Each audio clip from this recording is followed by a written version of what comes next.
Hi, everybody. Today's November 10th, 2023, and I'm completely honored to have the wonderful and great and brilliant George Gilder with me for the second time. Mr. Gilder, tell us your thoughts, and in particular, one of my favorite books, The Israel Test, how it's pertinent, it's your book, of course, how it's pertinent to today's discussions. Well, I wrote the Israel Test really inspired by my father.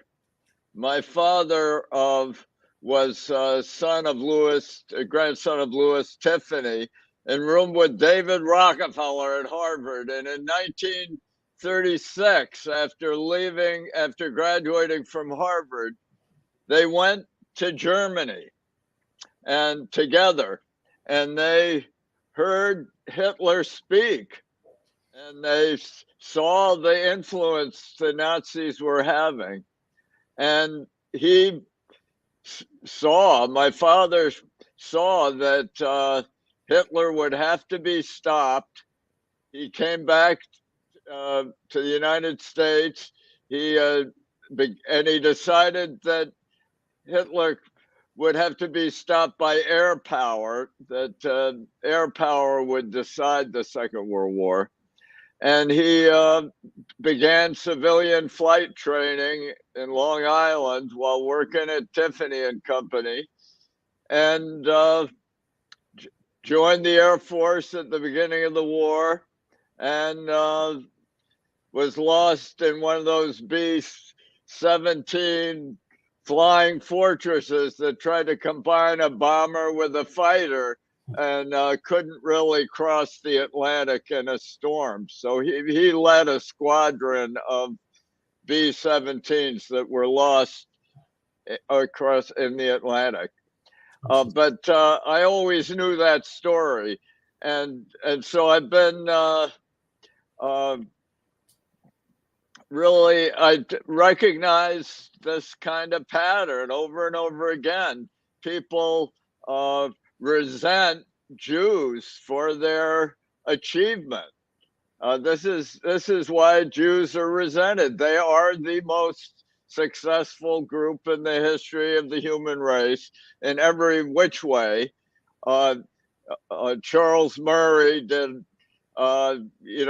accounts all the IQ gains, but really the greatest Jewish superiority is in genius. There's 6 times more Jewish in the United States, more Jewish IQs over 170 than their representation in the population. I mean, it's just among the top performers across the world intellectually. Most of them are Jews, and Jews won the Second World War for the United States. They came, and Leslie Groves was smart enough to make Oppenheimer head of the nuclear project, and he was smart enough to reach out to all the great Jewish physicists who buckled down in Los Alamos and Chicago and elsewhere, and created the atomic bomb before the Germans or anybody else could achieve it, or the Japanese. And that's really how we won the Second World War. It was their power. And today, the resentment of Israel is just plain resentment of the fabulous accomplishments of the Israeli economy since the immigration of 1 million of the leading Jews in Russia to Israel in the 1980s, and it transformed Israel, because all these Russian Jews knew that communism didn't work, and Israel became a capitalist leader, despite the fact that they have more government spending than almost any country, because they have to defend themselves against these predatory jihadists who surround them on all sides. And that's the condition in which they live, is being surrounded on all sides by a group which in 1,000 years in Palestine never managed to left it the desert as they found it, a few Bedouins. And it was Jews who completely revived the land of Israel, of Palestine, and made it capable of accommodating millions of Arabs with the highest incomes and the greatest longevity of Arabs anywhere in the world. And so this is, it's just the stories you read in the paper, and I have just all this incredible ignorance and prejudice and sick, morbid resentment that you find across Facebook, as if somehow both sides are guilty of something in the Middle East. There's only one guilty side, and that's since 600 AD, the jihadists have ascribed evil to Jews and to capitalism. They, you know, it's what Hitler hated capitalism. His prime resentment to Jews was that they were so good at finance and enterprise. Hitler's view was that all human accomplishments stemmed from fighting. Unless you fought and destroyed your enemy, you were not worthy of living. That was the great Aryan insight. And that's the jihadist conviction. And Jews, both are Jewish and Christian, are you know, have a different view that if that human beings creative in the image of their creator can escape want, escape destitution, escape the warrior predicament, the Darwinian struggle of all against all, that they can triumph. And this is really the prime conflict in the world that cleaves all our hearts and all our societies. How do we respond to people who excel us in creativity, achievement, intellect, wealth? Do we admire them and emulate them and try to benefit from them, or do we envy them and hate them and try to bring them down? That's the key division between left and right. That's what cleaves our politics, and that's why I called it the Israel test. No, it's an amazing accomplishment, and you know, I've often called socialism the politics of envy. You know, there's kind of an old expression. You know, those who can do, and those who can't teach. That's kind of a little bit insulting, but along those same lines, you know, if you can do something, you go out and do something. If you see somebody else do something, you can't do it. I mean, I think there's a kind of an essence of what's happening on our campuses, perhaps, because perhaps again, I'm just kind of bubbling this theory up. Perhaps on our campuses, there are a lot of people who don't do, who are not pursuing their own ventures. Yeah. They're not making their own way in the world. And instead, they have, again, the politics of envy. They have a deep envy of people who do accomplish things. And you know, they go into the auditoriums, they have their professorships named after those people who accomplish. But I think there's kind of like a resentment because when people are given things, they don't tend to kind of hold up the mantle the same way that they would as if they actually had created that same wealth or prosperity or jobs and so forth that the people who endow the place did. That's a side note, I guess. The couple things, many things fascinated me about your book, and I'm an early adopter of your book. I'll show it to people later, but I purchased the book 7 days after it was published, and Amazon remembered it better than I did. But I have my copy, right here. Oops, my focus is bad, but sorry about that. Anyway, a couple things interested me. I mean, as a side note, Yasser Arafat was born in Cairo. And I think that bespeaks something that you brought out in your book. And there's a quick PragerU speech about maybe 10 years ago, so forth, that you discussed the book, that the area that's either Palestine, Israel, whatever you want to call it, that crescent of land on the Mediterranean, East Mediterranean, was not that populated. And in the 20s, the Jews started coming. Maybe we could talk a little bit about what happened. Maybe we'll call that the first Israel test. And then later, there are a few other Israel tests that perhaps Israel itself failed early on. Yeah. Well, the Jews started coming, I think, in the late 1800s, when there were only about 200,000 Arabs in Palestine, and their average life expectancy of the Arabs in Palestine was under 30 years. And the Jews came and reclaimed the land, and they made the desert bloom. They planted millions of trees. They created hundreds of thousands of wells. Ultimately, they from that effort developed the desalination plants that lead the world. Israel uses no more water today than it did when it was founded in 1948. Almost, it's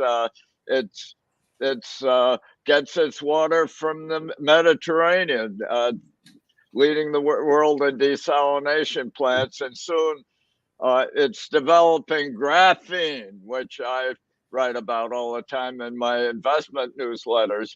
But graphene is the best water purifying material ever developed, and it makes hash of all these fears of running out of water that they talk about in California, where they fail their Israel test devoutly. And it's a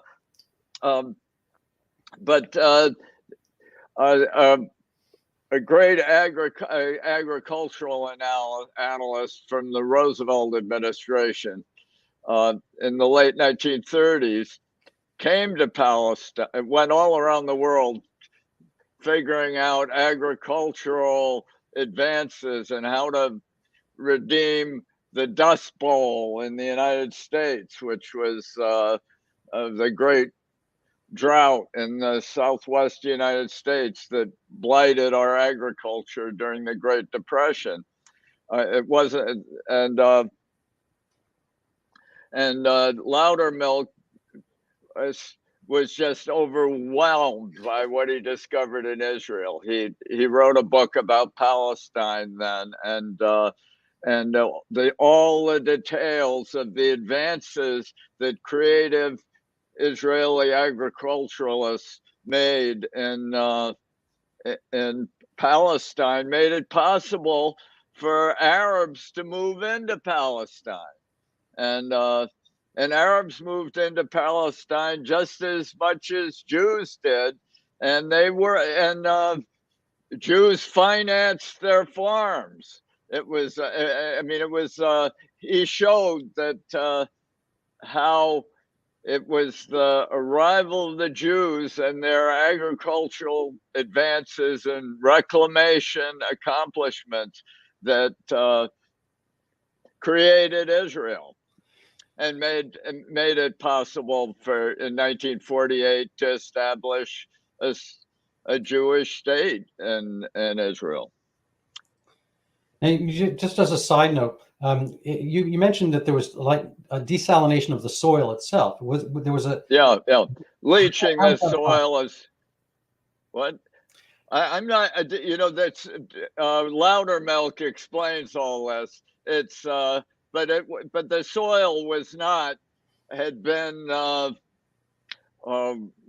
worn out, and it hadn't been developed for centuries when the Jews arrived there. They had to really reclaim the land. The land, it, there were just there were 200,000 Arabs, Bedouins, and who just had not developed the land in all the years that between the early Jewish presence when when Palestine was the land of milk and honey, which we know in Scripture, but that ended with the subsequent Muslim regimes in Israel and the Turk Ottoman Empire and its control and its high taxes and its depredations across the land, and so the whole country had to be recreated in the late 1880s and early 1900s by the original Jewish settlers in Palestine, and that's what enabled Arabs to move into Palestine from all these neighboring countries. Right. Loudermilk compares Transjordan, which is 4 times bigger than Palestine, Yeah. and has all when the I first same. learned the words cis and trans, even before like geometry and whatnot, was Cisjordan and Transjordan. Now people would probably take on totally different connotations, but Transjordan is Jordan, and refers to the Jordan River. Obviously, this side of the Jordan River was Israel, and then the other side became Jordan with kind of the demarcation under the British mandate, I guess.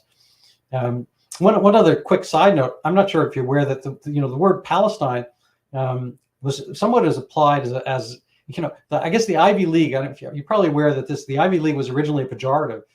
Somebody was making fun of that group of colleges and called the Ivy League as an aspersion, and then he took it on as the actual kind of proud name and so forth. Yeah, I didn't know that. That's yeah. Yeah, I'm not sure what that's called when you take on your bullied term and you take it on as a badge of pride. But Palestine, it comes from the Hebrew word, Philistini, which means invaders. And so the Jews considered, this kingdom of Judea, the Romans took it over, and they didn't want, the Jews to feel that they had a nominative claim to it. So they changed the name from Judea to Palestine, really to kind of stick their face in it. And when it was formed, when the Jews were settling, they were settling, and they were Palestinians. They were considered Palestinians because they were going to Palestine. So the term Palestine has kind of been adopted by the Jews. Like the symphony when in the 40s that was called the Palestine Symphony. That was a bunch of Jewish violinists. Yeah. But now the Arabs have become the Palestinians, but they were not the Palestinians at the time of the Romans. Anyway, that's a total side note. That's fascinating. I have not heard that before. That's a fascinating. It's not all original to me. I was mostly curious. I led down that road because I like etymology, and I think it's really important to know how words come about. Yeah. It gives you a window. Later, I'm going to ask you what Gilder meant. Because it's kind of an interesting name. We'll talk about that perhaps when we have time. But in your book, you discuss the moral choices nations and individuals face in response to success.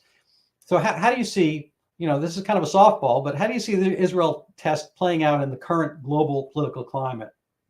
Well, it's, people at the Biden administration, the whole American sort of establishment today regards Israel as kind of a charity. You know, it's as if we somehow have sustained Israel, and Israel's kind of a dependency of the United States. But as I discovered in writing about Israel over the years, Israel is actually not only won the Second World War, arguably, for us through the Manhattan Project, but also today, you know, our whole technology economy really is heavily dependent on Israeli innovations and startups and new companies and new developments. Intel Corporation, which is the heart of our semiconductor industry, microchip production, is really an Israeli company. 80% of its profits during its first 10 years came from Dov Froman, an Israeli who invented the EEPROM, essentially the precursor of the flash memory that was crucial for the operating system software and all our computers and the whole and Israel and Intel's most creative wafer fab, where they make chips, the leading edge chips, the Pentiums and the Centrinos and the really critical path chips are made at Kiryat Gat in the Negev in Israel. Mm-hmm. And Google has Google's Waymo and everything really originates in Israel, and they bought Waze and Microsoft, one of its biggest labs, and the Watson lab that created the first AI at IBM was in Israel. You know, it just the U.S. economy has been dependent. High-tech economy has prospered largely because of, and importantly, crucially from my point of view, because of the contributions of Israelis, and the same in medicine and across the whole range of technologies, and most recently graphene, which is the material of the future. It's 200 times stronger than steel, 100 times stronger than aluminum. It's 1,000 times more conductive than copper. At a time when all the information economy is running into a heat crisis and all the data centers, graphene transmits heat better than any other material ever discovered. It's a single two-dimensional layer of carbon atoms, and it was discovered in Britain. But today, when you really want to get the big gains were made at Rice University by Jim Torr, a fabulous scientist at Rice University. But when 18 companies coming from his lab are all in Israel because the Israeli venture capitalists embraced them, and when Jim and needed to start these companies to exploit what's a new abundance in our economy, stemming from the ability to produce graphene by the ton. And it's just typical where the Chinese are the other big proponents of graphene. If we didn't have this amazing Israeli teams pursuing this new material, the West would fall further, but would actually fall behind China. Huawei has all key patents on on graphene transistors. I mean, this is just a typical experience we have. We're mutually dependent, Israel and the United States. It's not, and Israel gives as much as it takes by every standard. As a matter of fact, it doesn't take much, and that's the. So I'm interested in that, but I want to segue a little bit to the Abrahamic Accords. Yeah. The Israel kind of matching up with Saudi and bits of the UAE, I guess. I'm not sure whether Qatar is part of that. I don't think they are per se. So I'm going to leave them exclusionary. Qatar is the leading supporter of Hamas. No, I know that. It's a funny juncture because I think Dubai and whatnot, they're willing to sign the Abrahamic Accords, and Qatar. I don't know if it's a Shia Sunni thing. I'm not sure why Qatar, is like that. I don't know if they have problems with the Saudis, and I know they cut off some of their roads, and I don't know. There's a whole thing. Maybe you can enlighten us why it is. I'll tell you my theory first. That Dubai and Saudi want to, be able to grow, and they I think they're on your team and having economic power and resources and capitalism.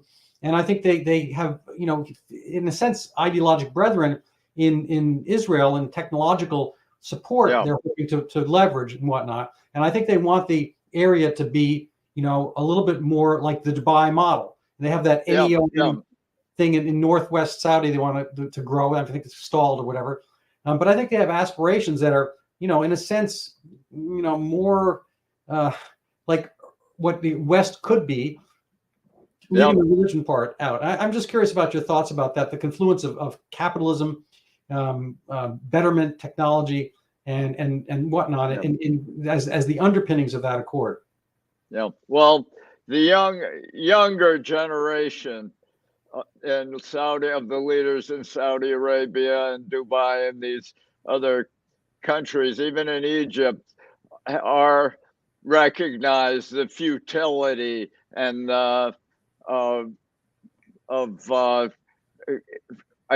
fighting Israel and succumbing to the jihadists who dominate the Palestinian culture. I mean, the Egyptians are not accepting any Palestinians. They don't want Palestinians. Even the Jordanians resisted. But the sort of street, the kind of fanatics in all these countries are so influential that it's hard for these kind of westernized, somewhat secular Arab leaders to make a deal with Israel. But Trump is the one who really did it, by moving the embassy to Jerusalem and by and generally supporting Israel as a prime American interest. It was Trump who enabled those Abraham Accords and changed the momentum toward peace in the Middle East, and then which Obama had undermined by embracing Iran,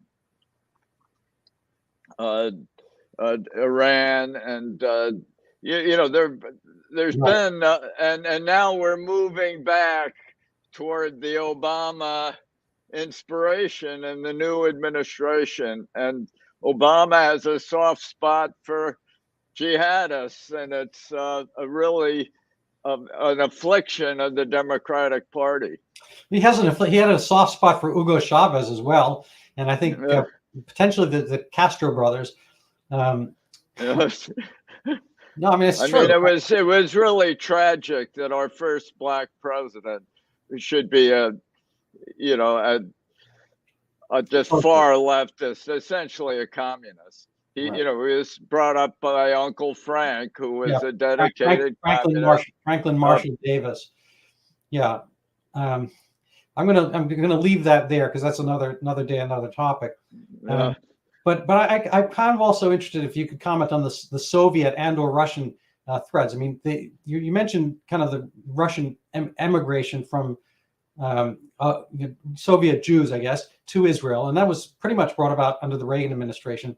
But coincidentally, there was kind of the mini Reagan revolution within Israel near simultaneously, slightly after our inauguration of Ronald Reagan, but in the Shamir Begin era, and beyond, and into I guess kind of the most Reaganite would be Netanyahu. But early on, the Soviets, I don't think Israel could have formed in 1947/48 without some of the approval and support of the Soviets.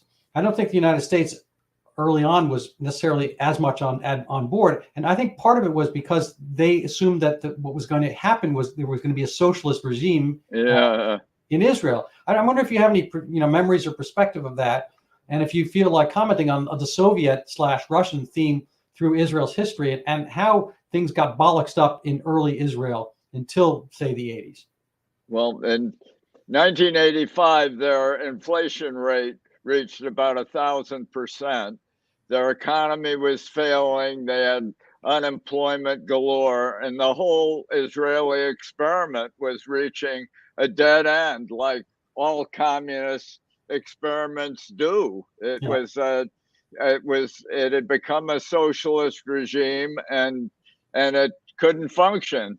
And that was the time that Netanyahu emerged for the first time as the leader of finance in Israel, and they launched a supply side program inspired by the Reagan administration. And Netanyahu had worked at the Boston Consulting Group and was deep in American capitalist ideology, and he, as much as any single individual, was responsible for the revival of Israel. But what made it possible for him to, as a Reagan figure in Israel, to assume office and keep office, and was 1 million anti-communist Jews immigrating from Russia. And these were Jews who had big roles in Russian software and technology. They were sophisticated people, and between Netanyahu and the Russian Jews, Israel became a paramount force in the world economy. It's by any comparative measure, Israel is the leading thing. It's an incredible thing that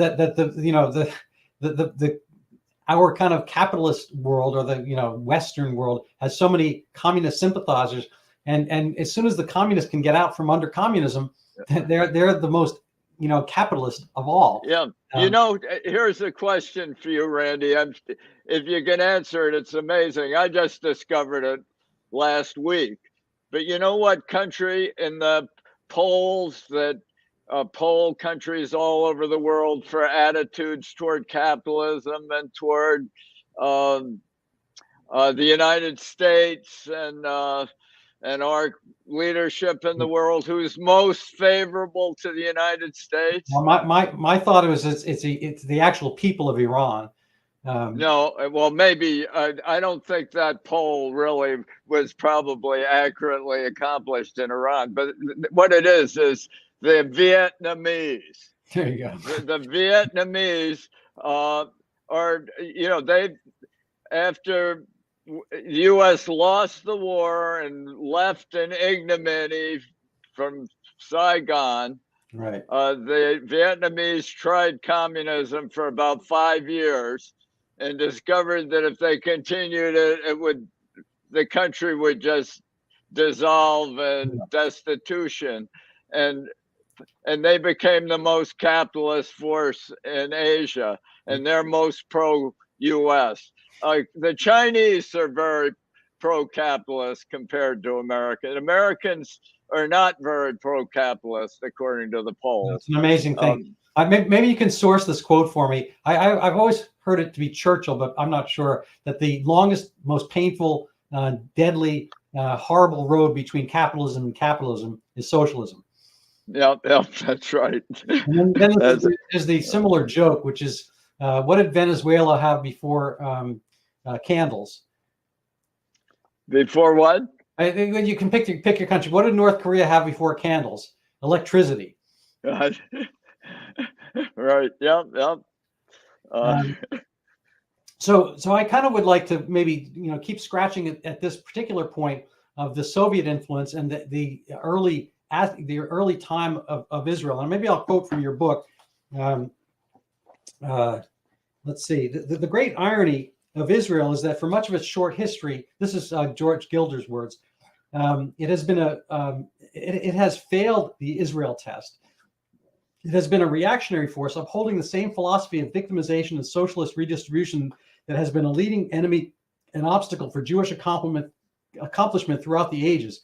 As a Jewish country, Israel should have arisen rapidly after the war as a center of Jewish achievement. Instead, its leftist assumptions actually inclined it towards the Soviet model. That's right. That was the great irony of, all the kibbutz and all Marxist inspiration that captivated the original Jews in Israel. They still did know that they had to eat, and they couldn't suppress their agricultural feats and their industrial initiatives, but ultimately their effort to create a government-run socialist economy almost destroyed the country by 1985. They had to have a joint emergency government with Netanyahu defining the economic policy that made it possible for Israel to succeed and meet its own Israel test. And it took a million immigrants from Russia to do it. Those were the Jews in the world who most understood communism. Yeah, they had a Labor Party head. I mean, I think Ben Gurion was essentially socialist. He would tell you he was socialist. Yeah. And then they had, I think Golda Meir is kind of like given a kind of a rose-colored glasses view. I'm not sure she was actually a success. My Israeli friends have a dimmer view of her, and if she was a dimmer view of what people think. But there's some other great quotes in here. Imagine it, urban socialists trying to reclaim their past glory and save themselves in a hostile world by returning to the soil in a desert. Once, that is previously, it had been the Nazis who sought to confine them, the Jews, to the earth. Now it was their own Marxist intellectuals fleeing oppression in Europe. They buried their heads deeply into the sands of delusional ideologies. They created fatuous communal experiments called kibbutzim, the kibbutz, and put intellectuals to work with hoes and shovels for all the world like a voluntary version of Chairman Mao's Cultural Revolution. In a truly menacing démarche of ideological madness, they attempted to abolish the family and private property. So I don't think people know that about early Israel. Yeah, I know. That's a good, I can't beat that quote. This book, you should understand, I wrote this book now 25 years ago. There's a new edition, though, from Encounter Books. This is where it's this new edition that you should get. I'm not giving up my old one. Okay. Well, I like the old one too, but it's updated a lot with better statistics and new material in the new edition that Encounter Books in New York published, available on Amazon.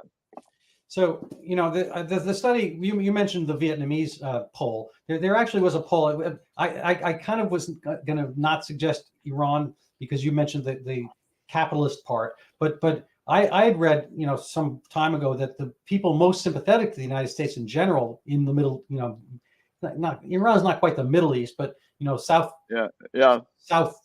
West Asia, whatever you want to call it, were the Iranis.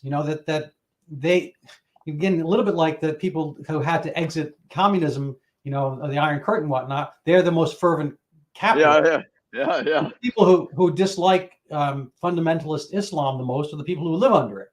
And it's a huge irony. I'm wondering if you could want to talk about the Israel test kind of writ large, as we're seeing in demonstrations in London, Paris, and all the Berlin, capitals of the world and whatnot, the West, as it were, where people are remonstrating and demonstrating on behalf of Hamas, having left places where Hamas-like rule might be in order. It's easy for them to have Hamas. All they need to do is go back to Syria, or depends where you pick. I personally think most of the regimes in the Arab world are actually slightly better than Hamas's, but there's been mass exodus for a variety of reasons, obviously war and whatnot. But people leave these places. They vote with their feet, and then once they're in someplace else, they get to vote, but they're seeming to vote for some things that are replicas of the places they left.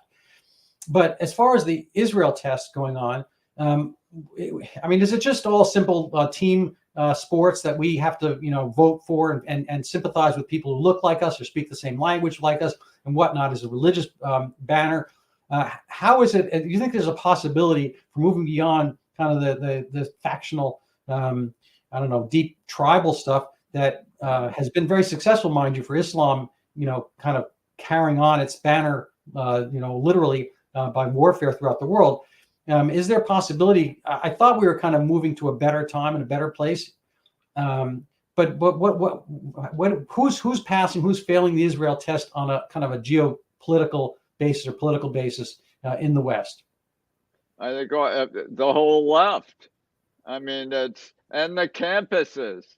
It's just a pathetic trahison des clercs, the treason of the intellectuals in America, and all our universities are pretending to see Israel as somehow at fault, faced by encircling groups that want to destroy them. It's just a bizarre, and I believe it's ultimately envy and hatred of capitalist success. When American economy is led by Jews heavily, and people don't like that. They feel resentful, and they have allowed lots of immigration from of Palestinians and somewhat deranged Islamists to American campuses, and that's a problem, because they intimidate everybody else. They believe in this kind of Nazi view that ultimately fighters are the heroic people, that the only way you can really prove your virtue is in battle. Right. And that is a comforting view if you can't really produce new wealth and new companies and new technologies and new industrial ideas that throughout history have allowed the human race to rise from a few million to now 8 billion. In the last week, the world passed the 8 billion population measure. And these 8 billion live longer than any previous human beings in the history of the earth. Their longevity is greater. Their conditions of life are better. it's been a great triumph, and socialism has contributed not a bit to any of it. They've been ever socialist regimes always predict the exhaustion of natural resources or the collapse of the environment or the apocalypse of the climate, or this is what socialists believe. They're Greta Thunberg. Yeah, who's actually a Gaza enthusiast. Along those lines, she's a what? She's a Gaza Hamas enthusiast. Is that right? Yeah, of late. Yeah, that's been her thing. I'm not going to do my imitation of her, so I'm going to pass on that. But my thought. I'm wondering if you have any thoughts about Gaza versus Hong Kong / Singapore. Yeah. Well, just imagine if the Jews said, "Okay, we'll give up Israel. You can have the land. We'll just all move to Gaza," and within 10 years, everybody would want to be in Gaza. And they said that's really the wonderful beaches of Gaza, the access to the Mediterranean, the wonderful water resources. The poor Palestinians in Tel Aviv were all denied these Gazan resources. That would be the story. Yeah, no, because it comes down to, something from our last interview was really telling for me. You said, the caveman and us, or whatever, proto person, they have the same stand, the same light, the same sun, the same lightning. But we take the sand, we make it into silicon chips. We take or glass. We take the earth, we make it into steel. We take the lightning or the concept thereof, and we make it into electricity. We have magic going on. We have lasers. The only difference is it's not raw materials. It's knowledge. Knowledge is the genuine wealth, and having the ability to do something. You could drop two people into the same terrain, and if they have different levels of knowledge, they're gonna succeed or fail. Yeah, you can talk about. This is my new book, Life After Capitalism, which Randy just summed up brilliantly. And this is my new Israel test, is Life After Capitalism. But my favorite book remains The Israel Test of all the 22 books I've written. Wow, that's amazing. Because I feel I gave that to my dad. And I never knew my father, but somehow I felt he guided me through that creative experience, which and recognition. It really is a unique book because Jews.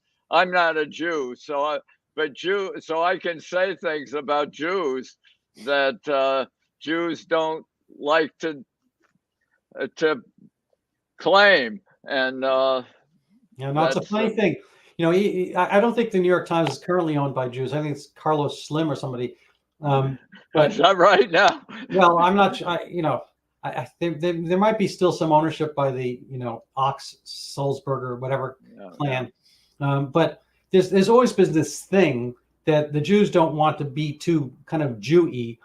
They don't want to stand out. They don't want to seem as if they are mixed allegiance and so forth. And so they tend to cut the Jews very little slack, or Israel and so forth. I mean, you see it in the New York Times now, and I don't understand. I mean, and of course, Jeff Bezos owns the Washington Post, and the Washington Post has been kind of two-state solution. The Washington Post still believes you can have a two-state solution. Right. Well, I mean, and it's the funny thing is, in a sense, Israel gave the Palestinians Gaza as a state.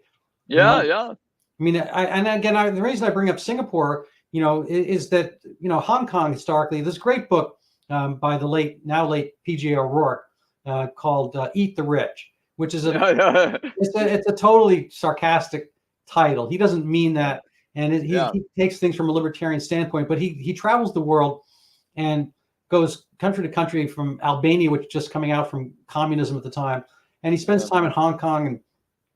And anyway, he looks at socialist, communist. He spends the time going over the world, and Hong Kong really stands out as a place with no resources, very much up against it.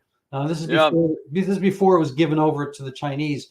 They have their enemies surrounding them, have no natural resources, pretty much. Like they're almost literally between a rock and a hard place, except the hard place is the ocean, and the rock is the rock. And they wind up being hugely successful. And basically, they're doing the George Gilder test. They're working hard, they're diligent, they're using their resources, they're trading, and they become immensely successful. I think they're less so now under the yoke of communist or mainland China, but still you have Singapore and there are other small countries that can be very potent and powerful. I think there were elements in Gaza of wealth, and they've certainly taken in a lot of welfare-ish wealth from Qatar and whatnot, but I think they've totally misapportioned it and misdirected it solely into armament and making it be they've got I guess a system bigger than the London Tube, but it's solely for armaments and war. And I don't think that's any way to run an airline. Yeah, well, you're right. Incidentally, Thomas Sowell, who made the statement that the Neanderthal in his cave had all the natural resources we have today. The difference between our age and the Stone Age is entirely the growth of knowledge.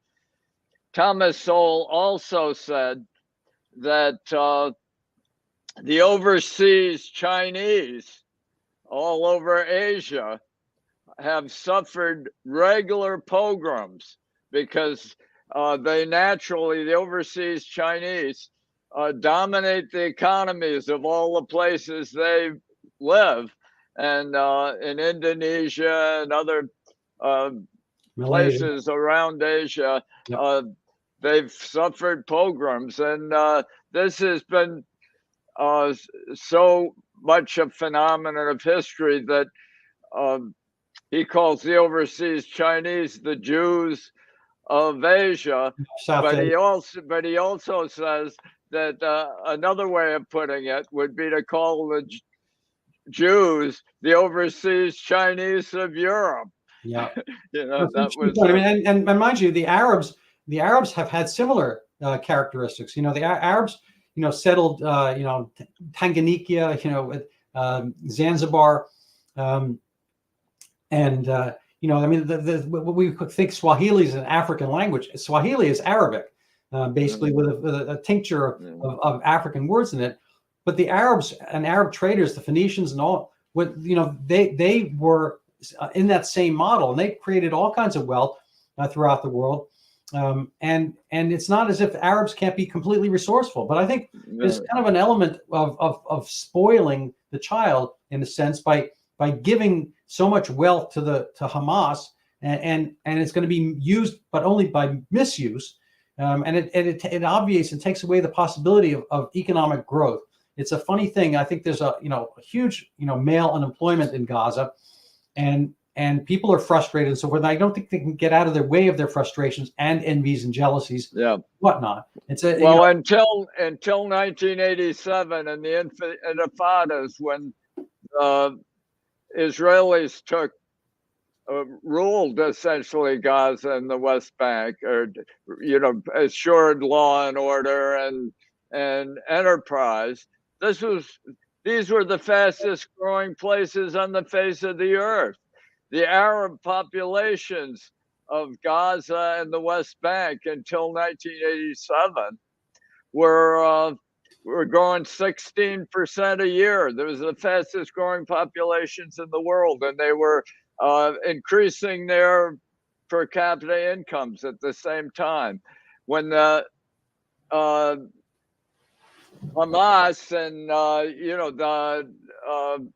when Israel gave up these Gaza and the West Bank and essentially allowed the UN and the UN Refugee Agency, the UN Relief and Works Agency for Palestinian refugees, turned these regions into welfare states, and they haven't grown since. They're just, economically, they're just seethed with resentment. Yeah, that's a funny thing. And we finance it. Yeah, They're corrupted by the welfare state, like our inner cities are corrupted by the welfare state. no, it's an interesting analogy there. I mean, if you had to, pick a place that's potentially as dangerous as Gaza or whatever, you might pick Baltimore, certain other places, but they have that same aspect that, it's almost like no good deed goes unpunished. You think you're doing well, but you're actually patronizing, and you're not helping people become the people they need to be, resourcefulness. There's the intelligence aspect. I'm Jewish, and it's historically, Jews couldn't own land, say in the Russian Pale, and they had to work on their craft. They had to become something that they could have as portable occupation. My parents told, they wanted me to be a doctor, believe it or not. So I got the MD after my name. It was, I wasn't always on board with it, but they were like, well, if you become a doctor, if something happens, you can always move and still be a doctor. You can move to China, and you can be a doctor again. And it's like, I didn't see that growing up in the 1960s, whatever, as an issue per se. Felt pretty safe and whatnot.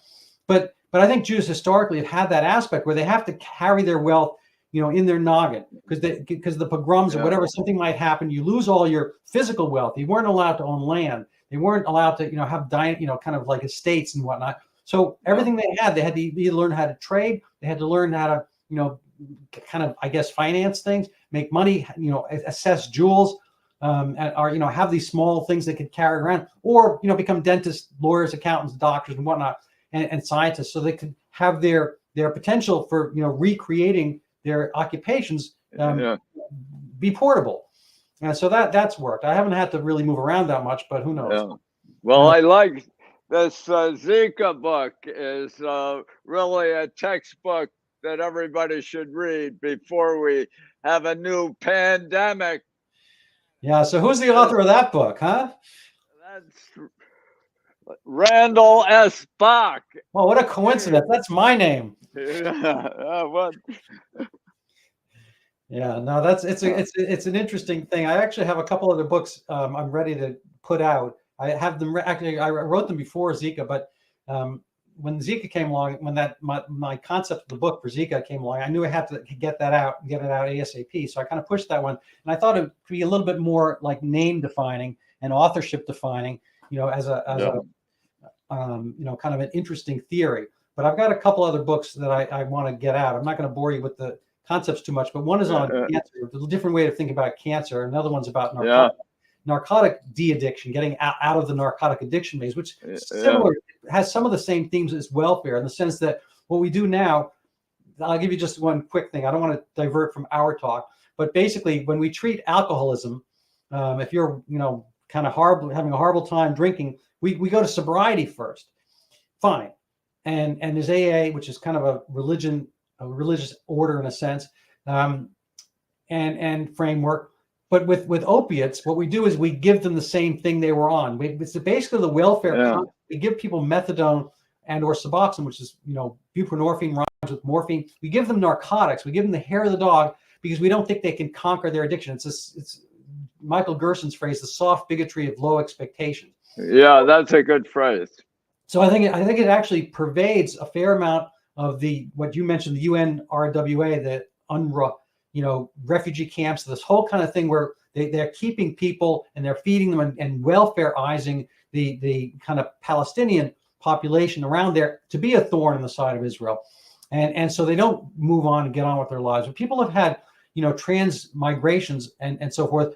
Now, a lot of people left China to go to Hong Kong. And probably people are going to be leaving Hong Kong to go someplace else. And people need to get on with things and make a life for themselves, and or make a life where they are, but not necessarily only out of rage. Yeah, that's a great point. And I think that's the Israel